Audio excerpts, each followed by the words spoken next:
Some betrayals don't scream, they whisper, in crimson stains and quiet lies. They arrive not with explosions, but with stillness, the kind that swallows everything before the fall. Billionaire's pregnant wife finds lipstick on his shirt. She files for divorce without hesitation. Mistress shocked. Claire Whitman once believed she had it all. A loving millionaire husband, a baby on the way, and a beautiful home nestled in the heart of Beverly Hills, Los Angeles. Yet one fateful night, she stumbled upon a vivid red lipstick stain on Ethan Whitman's pristine white dress shirt, an undeniable symbol of betrayal. Shocke twisted into heartbreak in a single breath, and she knew life would never be the same. Without a moment's hesitation, Claire resolved to walk away from the marriage that had once been her fairy tale. What follows is a tumultuous, high-stakes tale of deception, courage, and unexpected twists. Claire Whitman pressed a slender hand to her belly, savoring the gentle flutter of life growing within. She was almost 4 months pregnant, and her excitement at becoming a mother was the shining thread that ran through her thoughts night and day. Ethan Whitman, her husband of 2 years, was busy across the apartment, preparing for a late-night business meeting. Despite the hour, Claire could hear the soft clicks of his polished shoes on the marble floors. They lived in a sprawling penthouse overlooking Rodeo Drive, a testament to Ethan's meteoric rise from an ambitious startup entrepreneur to a real estate mogul. The decor boasted a mix of avant-garde art pieces and meticulously curated Italian furniture. Claire, who had always prided herself on being grounded despite the luxurious surroundings, felt dizzy with gratitude whenever she paused to reflect on their life together. She recalled how they first met at an art auction in West Hollywood. Claire, working for a nonprofit that promoted local artists, had been trying to secure funding for an emerging painter. Ethan, evidently charmed by Claire's passion for the arts, had placed a generous bid on a piece she recommended. Their chemistry was electric, and from that evening on, their bond only deepened.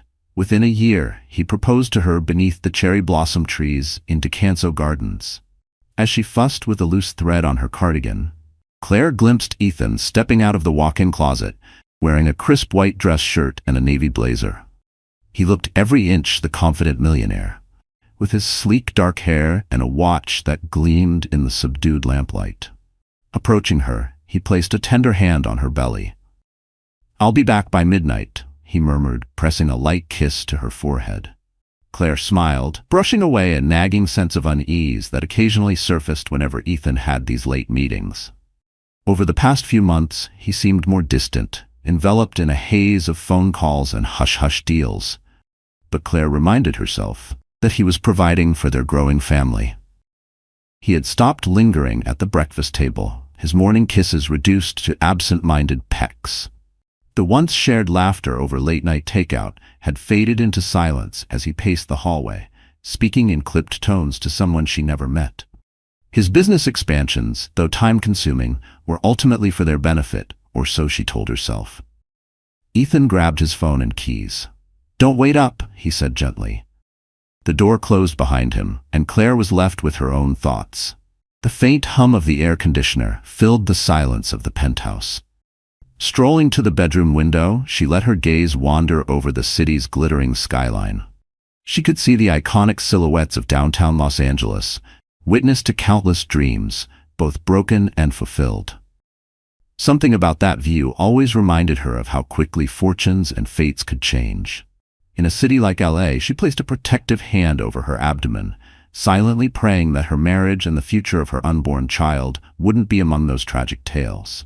The city shimmered outside, but inside her chest was a slow, creeping chill.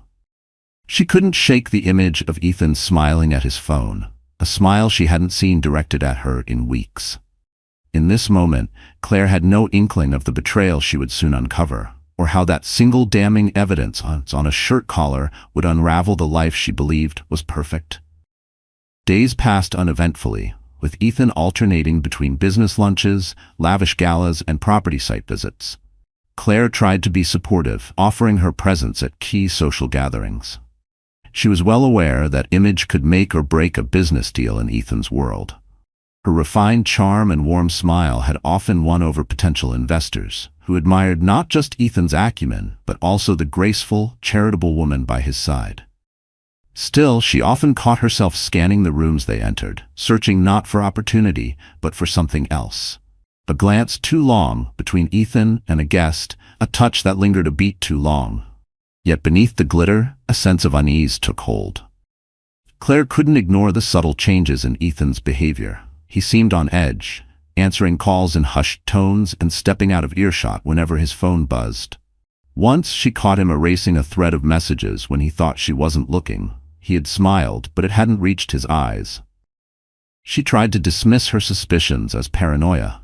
After all, pregnancy hormones had a notorious reputation for amplifying anxiety, but the knot in her stomach only tightened with each passing day. It was a Tuesday afternoon when she decided to meet an old friend, Madison Green, for coffee at the Beverly Wilshire Hotel. Madison, once a fellow volunteer in the local art scene, had become a close confidante. Settled in a plush booth with velvet upholstery, the two women shared updates about work, marriage, and the challenges of city life. Claire found herself confessing her apprehensions. "He's more distant than usual, Madison.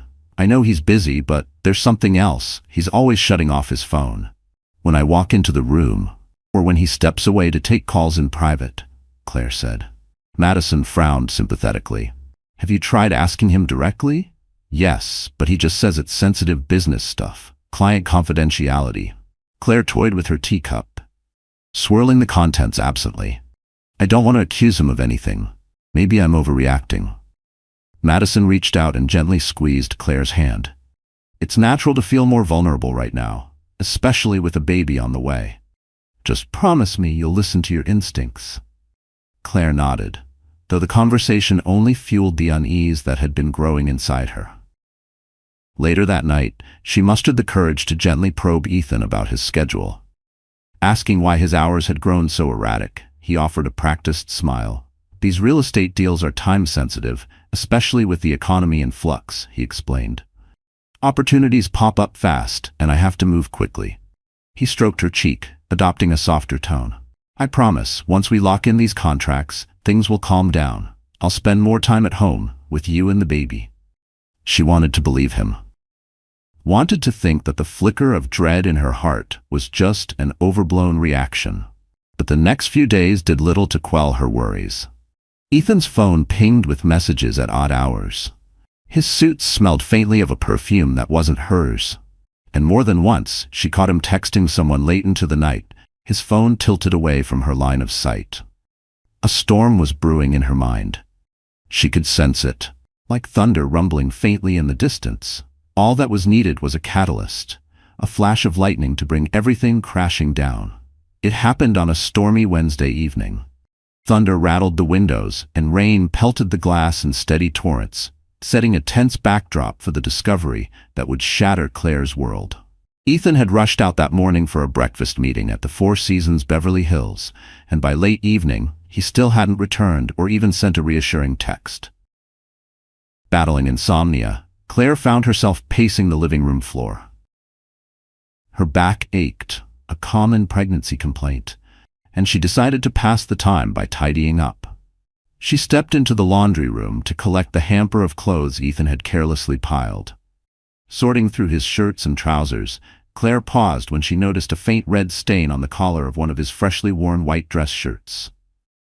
Heart pounding, she lifted the shirt closer to the overhead light. The stain was unmistakably lipstick, a bold, deep crimson that Claire herself never wore. Immediately, her stomach churned, and she felt as though the floor had dropped beneath her feet. Her mind raced with possibilities, but none of them offered a harmless explanation. She took a shaky breath, tears burning at the corners of her eyes. Could it be an accident? A friend's cheek kiss? A smudge from a dinner napkin? The rational part of her mind insisted on plausible deniability, but the intensity of the color and the precise placement on the collar told her otherwise. This was no incidental mark. When Ethan finally walked through the door past midnight, drenched from the downpour, Claire stood in the foyer waiting, the incriminating shirt clenched in her trembling hands. The expression on his face morphed from fatigue to alarm as he spotted the evidence. "Care to explain this?" she demanded, her voice trembling but steeled by anger and hurt. Ethan's eyes flickered with panic.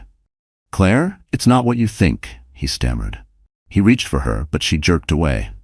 "Then what is it?" she pressed, tears edging her words. "Tell me there's some innocent explanation." He opened and closed his mouth, words failing him. Lightning illuminated the penthouse's windows, followed by a thunderous crack.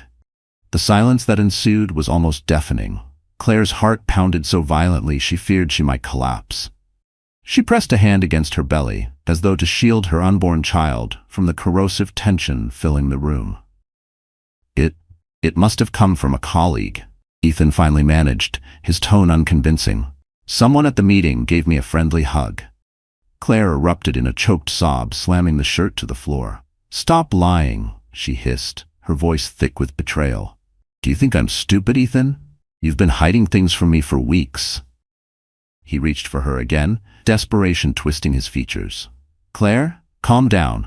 You know stress isn't good for the baby." She froze, glaring at him with tear-filled eyes. "Don't you dare bring the baby into this," she snapped. "I've tried to be patient, but I can't ignore this anymore. I trusted you. You've broken that trust, and I will not forgive it." In the piercing silence that followed, the chasm between them felt insurmountable. Her marriage. Although the large windows offered sweeping views of a glittering Los Angeles, Claire's tears blurred everything, reducing the skyline's brilliance into a haze of neon and sorrow. Sitting on the bed, an opulent piece of furniture she had once selected with such joy, she found it impossible to sleep. She clutched a throw pillow to her chest, replaying the previous hours in her mind, the damning lipstick stain on Ethan's shirt, his stuttering denial, and the confusion that descended as he attempted to justify the unjustifiable. Whenever she closed her eyes, she saw flashes of the life they had built. Her wedding dress, trailing across the penthouse floor, his gentle touch on her belly, the night she told him she was pregnant. And now, those images shattered like crystal, tumbling off a high shelf. When dawn finally broke, the storm clouds that had hovered over Los Angeles dissipated, leaving the sky clear and bright. This abrupt return to sunlight felt like a cruel contrast to the darkness enveloping Claire's heart. Heavy-eyed, she emerged from the guest room, physically worn but buoyed by an undercurrent of determination. The once grand living area, with its marble floors and imported artworks, now felt cold and hollow, more like a museum of broken promises than a home. She didn't have to look far to find Ethan. He was slumped on the living room sofa, dressed in the same clothes as the day before, his eyes ringed with exhaustion. An untouched mug of coffee waited on the side table, no steam, no warmth. The sharp scent of stale espresso mingled in the air, reminding Claire of all the late-night brainstorming sessions they used to share, planning everything from vacations to the baby's nursery. But those memories now felt distant. Ethan stood the moment he saw her, a flurry of remorse in his gaze. "Claire," he started, his voice strained. "We need to talk." Claire didn't speak immediately. She walked slowly to a matching armchair, lowered herself, and exhaled in a way that seemed to deflate her entire frame. Her throat felt raw from hours of silent sobbing. She braced herself for whatever he might say, pushing aside the fleeting pang of pity she felt at his disheveled appearance. In that moment, pity seemed like a betrayal of the anger coursing through her veins. He cleared his throat, his eyes flicking to the table as though searching for a script. "I messed up," Ethan said at last, his words coming out haltingly, each syllable hanging in the air weighted by shame. I won't insult you by lying about it again. I was tempted and I gave in. It was a stupid, reckless mistake." Claire's heart twisted painfully. Somehow, hearing him acknowledge the affair, giving it voice, made it feel even more real. The words echoed in her mind like the tolling of a funeral bell, marking the death of their trust. Her anger rose like a tide. "A mistake," she repeated, her voice quivering. "Knocking over a glass is a mistake, missing an appointment is a mistake, but betraying your pregnant wife?" Her eyes welled with tears she refused to let fall. "That isn't a mistake, Ethan. It's a choice. A deliberate one." He looked as if he'd been slapped in the harsh morning light. He seemed smaller, his tailored shirt wrinkled, his face etched with regret. I love you, he whispered, stepping closer, hands trembling as though unsure whether to reach out for her. I love you, and I love our baby. I know I've hurt you, hurt us beyond measure, but I'm begging you, please, don't throw everything away. Claire inhaled sharply, pressing her palm to her abdomen. Even in this tumultuous moment, her first concern remained the life growing inside her. She felt a gentle flutter, and that slight motion only hardened her resolve. That tiny kick felt like her child reminding her to stay strong. You destroyed what we had, she said, each word clipped. I can't trust you anymore. And trust is everything. How can I raise our child in a house where betrayal is lurking around every corner? Ethan ran a hand through his hair, tearful and desperate. We can fix this. We'll go to counseling. I'll do anything, to prove I can be the man you need me to be. There had been a time when those words might have disarmed her, when his tears would have been enough. But now they rang hollow, like a rehearsed speech from a man who only realized what he had after it shattered. His desperation might have moved her once, before the lipstick on his collar, before the half-truths and hush-hush late-night calls. Now, all it did was stoke the embers of her hurt. Slowly, she rose from the chair, mindful of the sudden dizziness that often came with her pregnancy. She held on to the armrest until the room steadied. I don't want to hear your promises, Ethan, she said, her voice turning cold. I already know what I have to do. A flicker of dread passed over his face, as if he sensed what was coming, but refused to believe it. Claire, please, I love you. Don't make any rash decisions.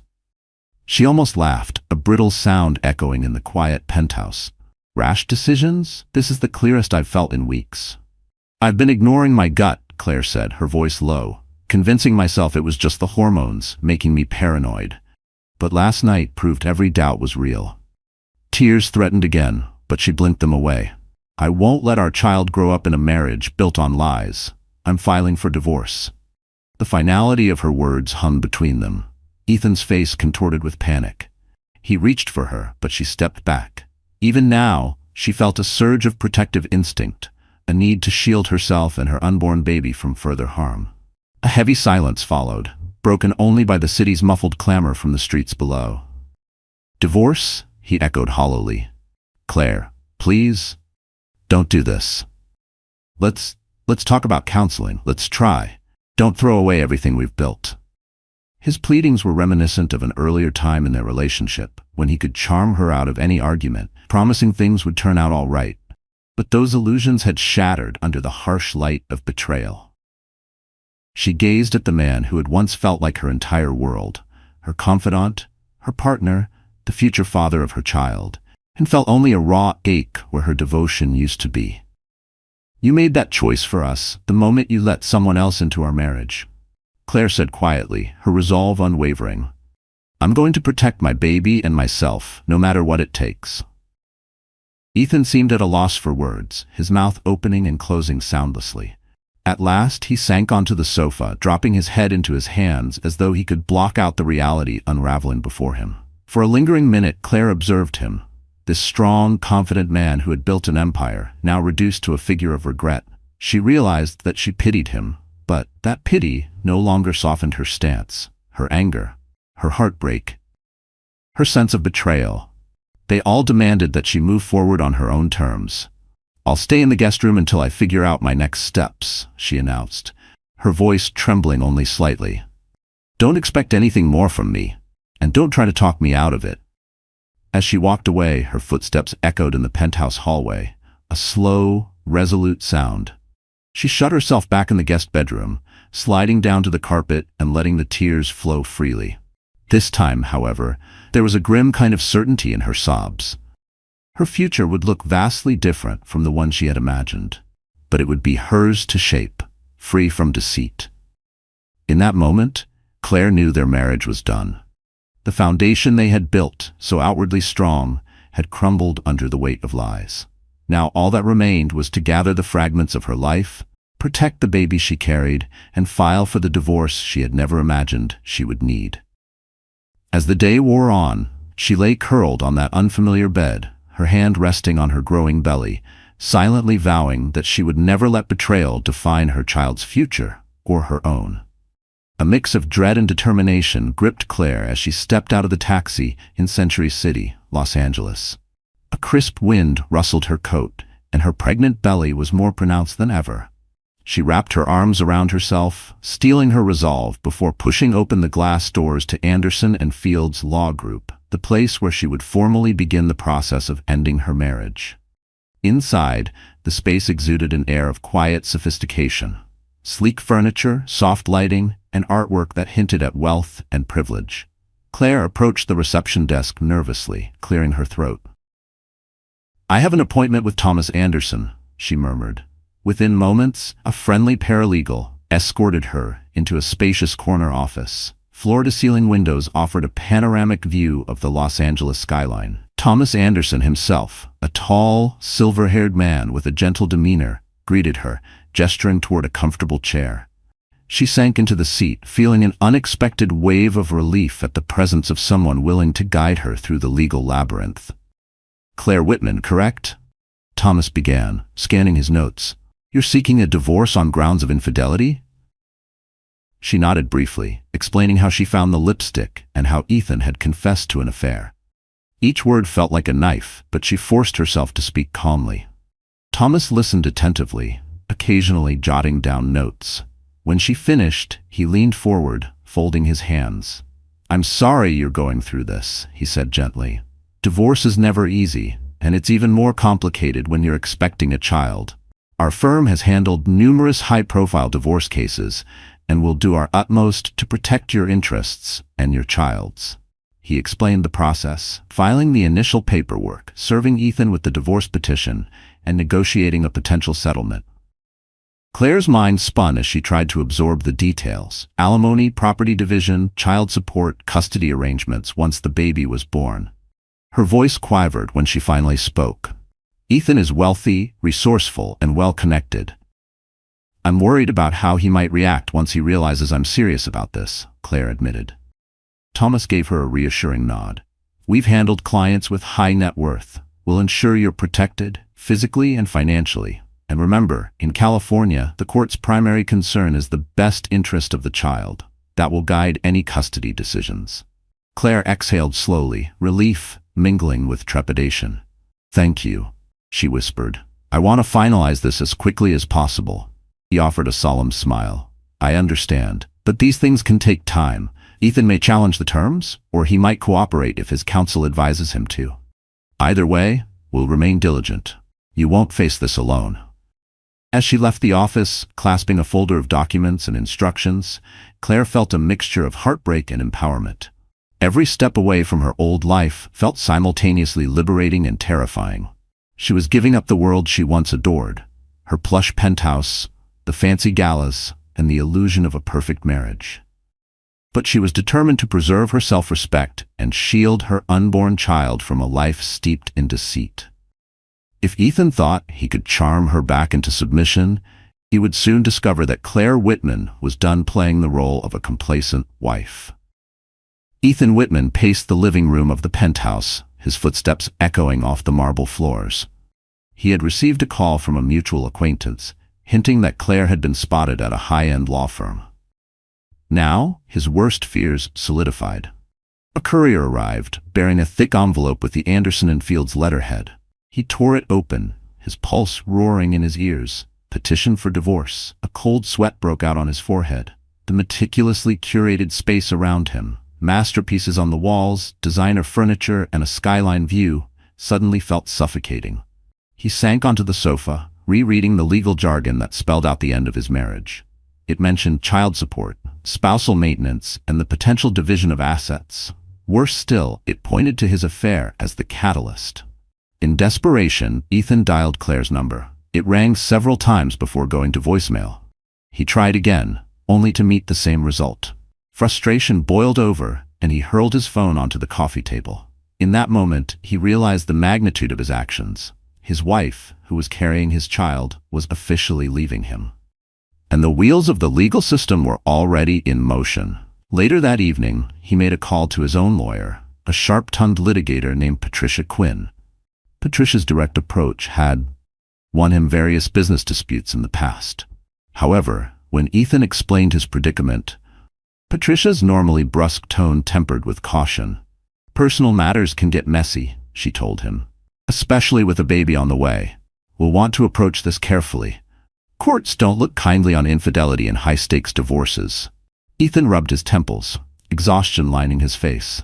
He thought back to how everything had spiraled. The affair had started with a flirtation at a business event, followed by secret dinners and stolen moments. It was short-lived. An ego-driven lapse, he told himself. And now, it threatened to destroy the life he had built with Claire. That night, he couldn't sleep. Memories of Claire haunted him, her radiant smile at their wedding, the tears of joy in her eyes when she showed him the positive pregnancy test. How could he have jeopardized all that for a fleeting thrill? Each recollection was a stab of guilt, fueling a fierce resolve to right his wrongs. The next morning, he contacted Claire's closest friend, Madison Green, pleading for her to mediate. Madison, however, offered no sympathy. "You did this, Ethan," she said plainly. "Claire deserves better than your excuses." Feeling cornered, Ethan decided on a different tactic. Meeting Claire in person, in a place where she might feel safe enough not to turn him away. He recalled her weekly prenatal appointments. If he timed it right, perhaps he could catch her as she left her OB/GYN's office. It was a desperate plan, but it was all he had left.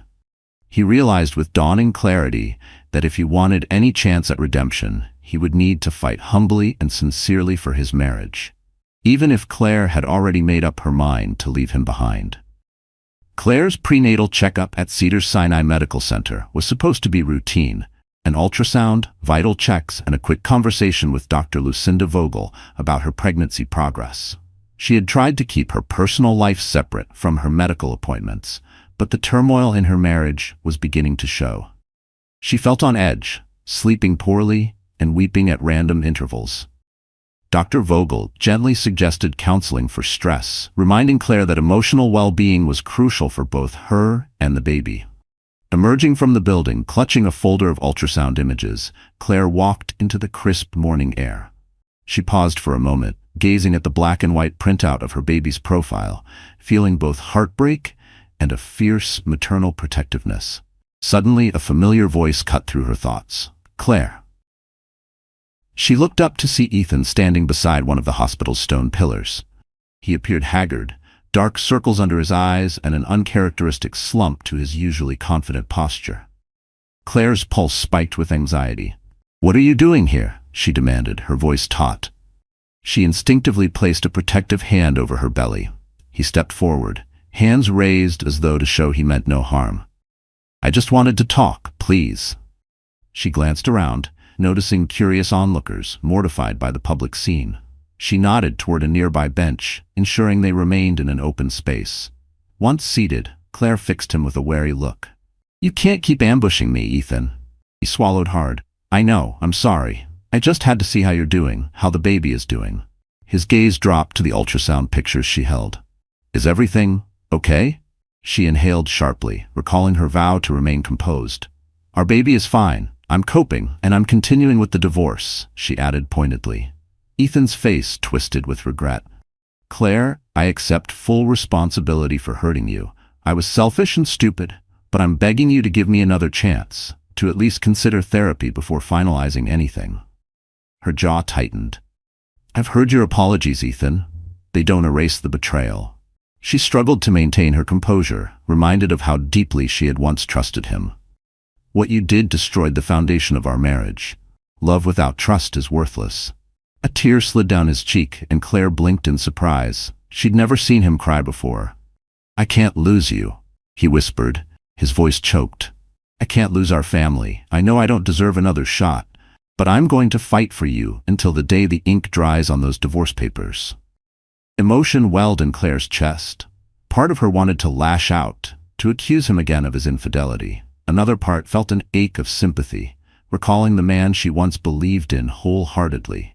She rose from the bench, refusing to let the tears spill. "I'll see you in court," she said quietly. Then, clutching her ultrasound pictures, she turned and walked away. Ethan remained on that bench, shoulders hunched, haunted by the feeling that he had just lost the greatest battle of his life. A gossip website had leaked rumors of Ethan Whitman's alleged affair with an unnamed socialite. plenty of hearsay, but enough sensational details to feed the city's rumor mill. Madison Green forwarded Claire the link, and Claire's stomach churned at the lurid speculation. She could only imagine how it would escalate once the divorce proceedings became public. That same afternoon, while scrolling through the coverage in a mixture of morbid curiosity and dread, Claire received an anonymous email. The subject line read, "The truth about Ethan's mistress." Her heart hammered as she opened it, revealing a single line of text. "Ask him about Nina Levine." Attached was a grainy photograph, Ethan entering a dimly lit lounge, his arm around a woman's waist. Though her face was partially obscured, the caption identified her as Nina Levine. The name sent a jolt through Claire. She recalled a chance meeting months earlier at a cocktail party for local philanthropists. Nina Levine had been a striking brunette in her late 20s, known for heading a fashion brand startup and frequenting high-profile galas. Claire had even complimented her dress, not knowing the woman would one day help destroy her marriage. Claire had been introduced to her briefly by Ethan, who mentioned she was an investor. Back then, Claire hadn't suspected a thing, attributing Nina's flirtatious manner to social niceties.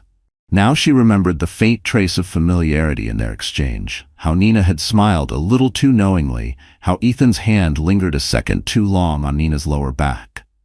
Now the pieces were falling into place with gut-wrenching clarity. Claire's vision blurred with fresh tears. She considered calling Ethan to demand answers, but that momentary impulse dissolved into bitterness. He'd already admitted to the affair. Knowing the woman's identity wouldn't erase the betrayal. Nevertheless, the emotional weight threatened to suffocate her, and she found herself gasping for air. An hour later, Madison arrived, responding to Claire's frantic text. Sitting together in the penthouse's sunlit breakfast nook, an ironic setting for such a grim discussion, Claire recounted the details of the email. Madison frowned deeply. "I've heard of Nina Levine. She's well connected, with a reputation for being ruthless in business and in her personal life. If she wants something, she takes it, no matter who gets hurt." Claire clenched her fists, anger momentarily eclipsing her heartbreak. "Well, she can have Ethan," she said with grim finality. "He made his choice, and I'm done." Madison reached across the table to squeeze her friend's hand. "I know this is painful, but you're strong. Don't let their drama pull you under." Claire booked a few nights at the Westlake Hotel, seeking refuge away from the memories that haunted every corner of her home. The site was warm and welcoming, the staff discreet, offering the solace she craved. She lit a scented candle, hoping to calm her nerves and let the soft glow of the city lights lull her to sleep. Yet even in the soothing comfort of the hotel, she couldn't escape. The tormenting question lingered. Had all those tender moments, their wedding vows, the joys of early pregnancy, meant nothing to Ethan? The ghost of Nina Levine loomed large, reminding Claire of the depth of her husband's betrayal. The following week, Thomas Anderson called Claire in for a meeting, explaining he had updates regarding the divorce proceedings. She arrived at Anderson and Fields feeling drained, mentally rehearsing potential settlement scenarios. Upon entering Thomas's office, she noted his grave expression. "Ethan's lawyer reached out," Thomas began. "They're pushing for a settlement that would minimize the financial damage to him and restrict your claims to certain assets. However, there's something else." He slid a file across the desk. Within its pages were statements suggesting that Claire had abandoned the marital home without cause, painting her as unstable and emotionally volatile due to her pregnancy. Claire's stomach twisted in outrage. "He's accusing me of leaving him on a whim?" Thomas gave a stiff nod. "It's an attempt to cast doubt on your capacity to handle stressful situations, and in turn, your capability as a parent. His lawyer might use this to negotiate a more favorable custody arrangement for Ethan after the baby is born." The blood drained from Claire's face. She felt as if a rug had been pulled out from under her. "He betrayed me? Yet he's claiming I'm the irresponsible one?" Thomas leaned forward, a steely resolve in his eyes. "Don't worry, we have substantial evidence. His affair is documented. Plus, your testimonies will counter any allegations that you're unfit. Right now, it's crucial you maintain composure, avoid confrontations, especially in public, and keep a record of everything." Claire swallowed hard. "What about child support and alimony?" Thomas exhaled. Ethan is a millionaire. If this goes to court, the judge will likely award you a substantial amount, but he's definitely fighting back, possibly under the advice of Patricia Quinn. My recommendation is that we remain calm, gather more evidence if possible, and be ready for a negotiation that won't be pleasant. It was also surreal. This was the man she once trusted implicitly, the father of her unborn baby. Now he was turning the tables, questioning her emotional stability. Fury simmered beneath Claire's calm exterior. She might have been heartbroken, but she wasn't weak. She steeled herself, determination fueling her. I won't let him bully me. After the meeting, Claire stepped onto the busy Century City sidewalk, feeling the pulse of the city surge around her. She inhaled, letting the crisp air fortify her resolve. Ethan was evidently not going to relent just because she was pregnant or heartbroken. His legal team might have insisted on a scorched earth approach, but she was prepared to fight for her rights and for her child's future. That evening, she retreated to her hotel suite, ignoring calls from unknown numbers. She focused on self-care, a warm bath, soft music, and journaling her thoughts. Each entry was a testament to her determination, a reminder that she had the fortitude to walk away from a toxic marriage, no matter how painful. If Ethan wanted to wage war, she would stand her ground, unwavering in her pursuit of justice for herself and her unborn baby. During a late-night reflection in her hotel suite, Claire wrestled with conflicting emotions. Her heart still ached, remembering the gentle moments she and Ethan had shared. They had once talked dreamily about raising children with unwavering love and stability, values now compromised by his betrayal. Yet in her more pensive moments, she wondered whether fighting tooth and nail in court was the healthiest choice for her unborn child. She received a text from Madison urging her to prioritize her well-being. Let your lawyer handle the war. Your job is to stay strong for the baby. Claire knew her friend was right. The stress was affecting her appetite, her sleep, and even her blood pressure. At recent OB/GYN checkups, Dr. Vogel had emphasized the need for calm, warning that chronic stress could lead to premature labor. One morning, while sipping a cup of herbal tea, Claire felt a flutter in her belly. A new sensation, stronger than the soft kicks before. She placed a hand on the spot, eyes brimming with tears at the reminder that she was never truly alone. It was a transformative moment, solidifying her resolve. She vowed that no matter how nasty the legal proceedings got, she would protect her child's health, above all else. As though on cue, her phone buzzed. An incoming call from Ethan. She hesitated, debating whether to send him to voicemail yet again, but something compelled her to answer. What do you want? She asked, her tone guarded. I need to see you, Ethan said, his voice trembling. It's about the baby. Her heart caught in her throat. Why? There was a pause. Because I might not deserve to be in your life anymore. But I still want to be a father. I'd like to be involved, at least in the doctor's appointments. Please. A mixture of anger and sorrow carved through Claire. You've got a strange way of showing care, dragging me through legal mud. Claiming I abandoned you. How do I know this isn't a tactic to look good in court? Ethan sighed on the other end. I can't blame you for doubting me, but this isn't about winning a case. It's about our child. No matter what happens between us, I'm still responsible. She pinched the bridge of her nose, tears pricking at her eyes. Part of her wanted to slam the phone down. Another part wanted to scream at him for daring to ask for space in a life he had helped break. Another part recalled the vow she once made to create a loving environment for her child regardless of her marital status. I'll think about it, she finally said before hanging up. That evening, Claire paced the suite, grappling with the decision of whether to allow Ethan into the baby's medical journey. She knew their personal bond was irreparably damaged, but as the father he had certain rights, and their child might one day ask about that lost time. She stared at the ultrasound pinned to her vanity mirror, the outline of a tiny hand reaching forward, and wondered if she had the strength to navigate this limbo between resentment and responsibility. After hours of restless thought, she made a choice that marked a turning point in her conscience. She would let him attend the next appointment, not as a gesture of forgiveness, but as an acknowledgement of the role he had to play in their child's life. 2 weeks later, Claire found herself in the waiting room of Dr. Vogel's clinic. The pastel-colored walls, soft instrumental music, and smiling posters of babies did little to quell her anxiety. She clutched her appointment slip in one hand, her knuckles white with tension. Ethan was due to arrive any moment, and she felt torn between dread and a begrudging acceptance. Sure enough, moments before her name was called, she saw him stepping in, dressed in a dark suit. He scanned the room until his eyes locked onto hers. Nervously he approached, offering a tentative smile. "Claire," he whispered, a combination of relief and apprehension lacing his voice. She offered a curt nod. "Let's just get through this." The nurse led them into an exam room, where Dr. Vogel greeted them. Claire explained that Ethan was the baby's father, and Dr. Vogel offered a professional smile, instructing Claire to lie back for an ultrasound. The room fell silent, except for the soft hum of the machine as the technician spread warm gel on Claire's belly. Ethan stood nearby, his hands clasped so tightly his knuckles seemed ready to pop. A flicker on the ultrasound screen revealed the baby's form, a tiny profile, arms and legs moving in an aquatic ballet. Claire felt her breath hitch, overwhelmed by love and wonder. Ethan, too, seemed visibly moved.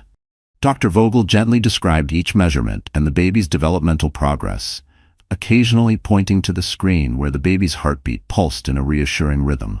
Despite the tension between them, Claire found solace in seeing Ethan's awestruck expression. His eyes glistened, and he stepped closer, daring to place a cautious hand on Claire's shoulder. She stiffened momentarily, but chose not to pull away. For the first time in weeks, they shared a moment that was about more than betrayal or legal battles. It was about the innocent life they had created. When the exam ended, Dr. Vogel handed Claire a set of ultrasound pictures. Ethan stared at them longingly, as if trying to memorize every detail. The spell was broken, however, the moment they stepped back into the hallway. The grim reality of their divorce loomed large, and Claire's guarded demeanor returned. "I appreciate that you came," Claire said quietly, tucking the ultrasound photos into her purse, "but don't think this changes anything." Ethan nodded, sadness heavy in his eyes. "I understand. Thank you for letting me be here." He hesitated, then in a near whisper added, "If you need anything, financially, emotionally, please let me help. I know you may not want my support, but it's still my responsibility." Claire wanted to snap that she didn't need his pity, but she reined in her anger. Instead, she merely nodded and turned away, cradling her belly as she walked down the corridor. Ethan lingered, watching her retreat, the chasm between them no less formidable than before. Yet for that fleeting moment in the ultrasound room, they had been united by a flicker of shared devotion to their unborn child, an ember of hope flickering in the darkness of betrayal. For the negotiation, Thomas Anderson greeted Claire with a reassuring nod, while Patricia Quinn, Ethan's formidable attorney, sat across the table rifling through her notes. Ethan was already seated beside Patricia, looking as though he'd barely slept for days. A neutral mediator, a middle-aged woman named Helen Cho, began by setting the ground rules. Everyone would have a chance to speak, proposals would be exchanged, and they'd aim for an amicable settlement. Yet the undercurrent of hostility was palpable. Claire realized she'd been clenching her fists under the table and forced herself to relax her hands. Thomas started by outlining Claire's requests: a fair share of Ethan's business assets, alimony for a defined period, child support once the baby was born, and sole physical custody, with visitation rights for Ethan. He emphasized that Claire's well-being during pregnancy and postpartum was paramount, and that Ethan's affair had irreparably damaged the marriage. Patricia countered by acknowledging the affair, but downplaying its significance. "My client recognizes his mistake," she said, "but we dispute the demand for sole physical custody. Ethan Whitman is a responsible, successful individual who has every right to be significantly involved in his child's life." She hinted that they were prepared to go to trial if necessary. Ethan's eyes flickered with regret when Patricia mentioned the affair. He stole a glance at Claire, who stared resolutely forward. After hours of back and forth, debates over financial disclosures, and a litany of compromises, the mediator called for a break. Everyone left the conference room in intense silence. Claire found a quiet corner near a window overlooking the bustle of Century City. She sipped water, trying to stave off a mounting headache. Ethan unexpectedly approached, looking troubled. "I'm not trying to punish you by fighting for custody," he said softly. "I just want the chance to be a father." Her heart twisted. Despite her anger, she couldn't deny that her child deserved both parents, provided Ethan could be a positive influence. But the wound of betrayal remained raw. "This isn't just about you, Ethan. It's about what's best for our baby," she said, her voice tight. "You claim you're ready for fatherhood, yet you also shattered our family's trust." He swallowed hard. "I can't change the past, but I can do better in the future." Before she could respond, Patricia signaled him to return for the next session.